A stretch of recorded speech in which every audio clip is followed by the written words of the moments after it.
Namaste everyone. Welcome to Sheetal Digital Ocean. Let's learn something new in this video.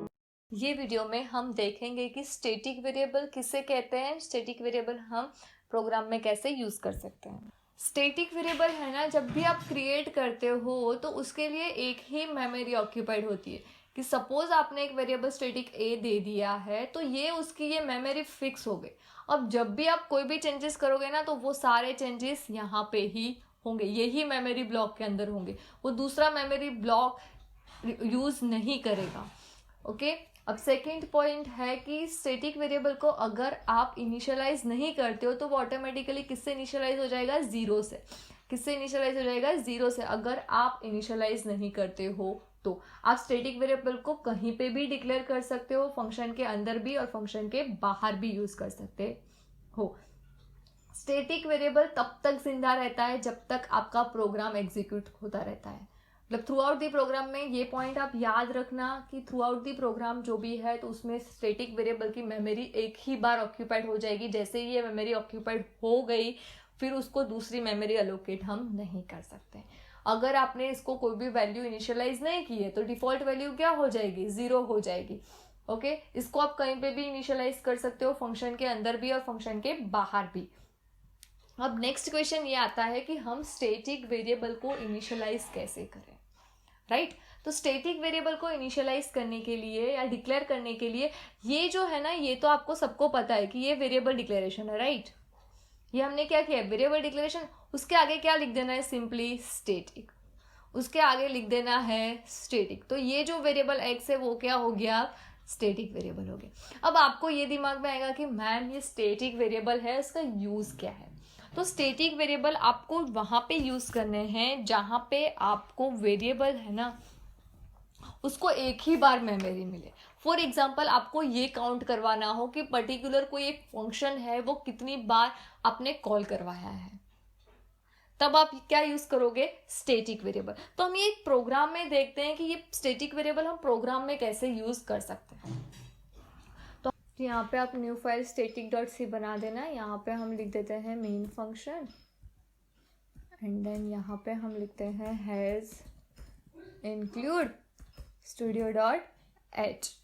यहाँ पे एक और function हम डिक्लेयर करते हैं जिसका नाम देते हैं हम एस टी फन कर ओके उसकी रिटर्न टाइप हमने इंटीजर रखी हुई है।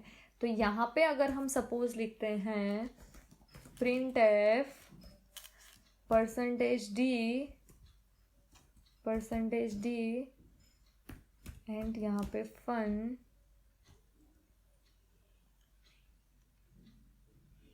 कॉमा, ओके फंक्शन यहाँ पे कुछ भी लिख सकते हो, कॉलिंग काउंट, यहाँ पे फिर मैं स्लैश एन दे देती हूँ सो दैट न्यू लाइन में हमारा नेक्स्ट आउटपुट आए। और यहाँ पे हम एक फंक्शन क्रिएट करते हैं इंटीजर फन नाम का। यहाँ पे यस यहाँ पे हम एक वेरिएबल देते हैं integer a is equal to 0 से हम इनिशियलाइज करते हैं, पे a प्लस प्लस करते हैं, रिटर्न करते हैं हम a की वैल्यू को। यहाँ पे हम क्या करते हैं, इसको स्टैटिक बना देते हैं। अब स्टैटिक बना देंगे तो क्या होगा, एक बार a 0 हो गया फिर जो भी चेंजेस होंगे ना वो उसके अंदर ही होंगे, राइट। एक ही बार इनिशियलाइजेशन हम दे सकते हैं, उसको दूसरी बार नहीं कर सकते। तो अब इसको हम रन करते हैं तो आप देख सकते हो यहाँ पे क्या आया, फंक्शन कॉलिंग काउंट 1। अगर सपोज हम यहाँ पे इसको दूसरी बार लिखते हैं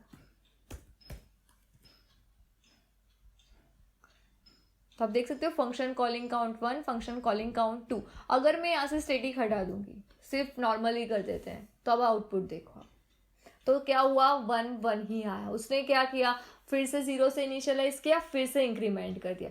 इसीलिए यहाँ पे हमने क्या लिखा था, यहाँ पे हमने लिखा था स्टैटिक लिख दिया। That means a is equal to 0 एक बार डिफाइन कर दिया। अब जो भी चेंजेस होंगे ना वो ही मेमोरी एलोकेशन के अंदर ही होंगे, उसको फिर से हम इनिशियलाइज नहीं करेंगे। तो अभी यहाँ पे यस आप देख सकते हो 1 और 2 आया। तो ये प्रोग्राम किसका हुआ कि आपको काउंट करना हो कि कितनी बार आपका जो स्टैटिक फंक्शन है वो कॉल हुआ है, तो अब हम ऐसे स्टैटिक वेरिएबल को यूज़ कर सकते हैं।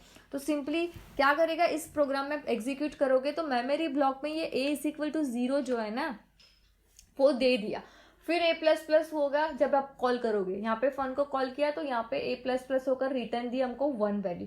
अब मेमोरी में भी 1 ही वैल्यू रहेगी, दैट्स वाई जब सेकेंड टाइम इंक्रीमेंट होगा तो 1 में इंक्रीमेंट होकर 2 होगा, ना कि वो 1 फिर से 0 होगी एंड देन आफ्टर इंक्रीमेंट होगा जब भी स्टैटिक वेरिएबल होगा तब। ओके, यहाँ पे मैं ये प्रोग्राम है, यहाँ पे मैं समझाती हूँ आपको कि कैसे होता है। यहाँ पे हमने काउंट इज इक्वल टू 0 दिया है ना, तो ये काउंट का ये मेमोरी ब्लॉक क्रिएट हो गया, यहाँ पे इसको 0 वैल्यू असाइन हो गई, ये काउंट है राइट। अब यहाँ पे फन कॉल किया एक बार, यहाँ पे एक फन कॉल किया तो यहाँ पे क्या होगा, इंक्रीमेंट होकर 0 की वैल्यू क्या हो गई, तो यहाँ पे इसी को ही रेस करके 0 की वैल्यू क्या हो गई 1। जब आप सेकेंड टाइम कॉल करोगे तो ये यहाँ पे आएगा ना, तो ये 0 फिर से 1 को 0 नहीं करेगा, डायरेक्टली क्या करेगा, count plus plus, that means 1 को इंक्रीमेंट कर 2 कर देगा।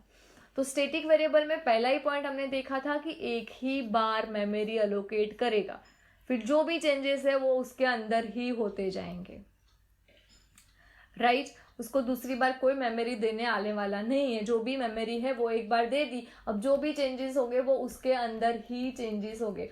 और स्टैटिक वेरिएबल एक ही बार इनिशियलाइज होगा, अगर आपने इनिशियलाइज नहीं किया है तो वो डायरेक्टली किसको 0 से बाय डिफॉल्ट इनिशियलाइज कर देगा। तो ये जो प्रोग्राम हमने लिखा है ये प्रोग्राम है हमारा काउंट करने का कि हमने फंक्शन को कितनी बार कॉल करवाया है।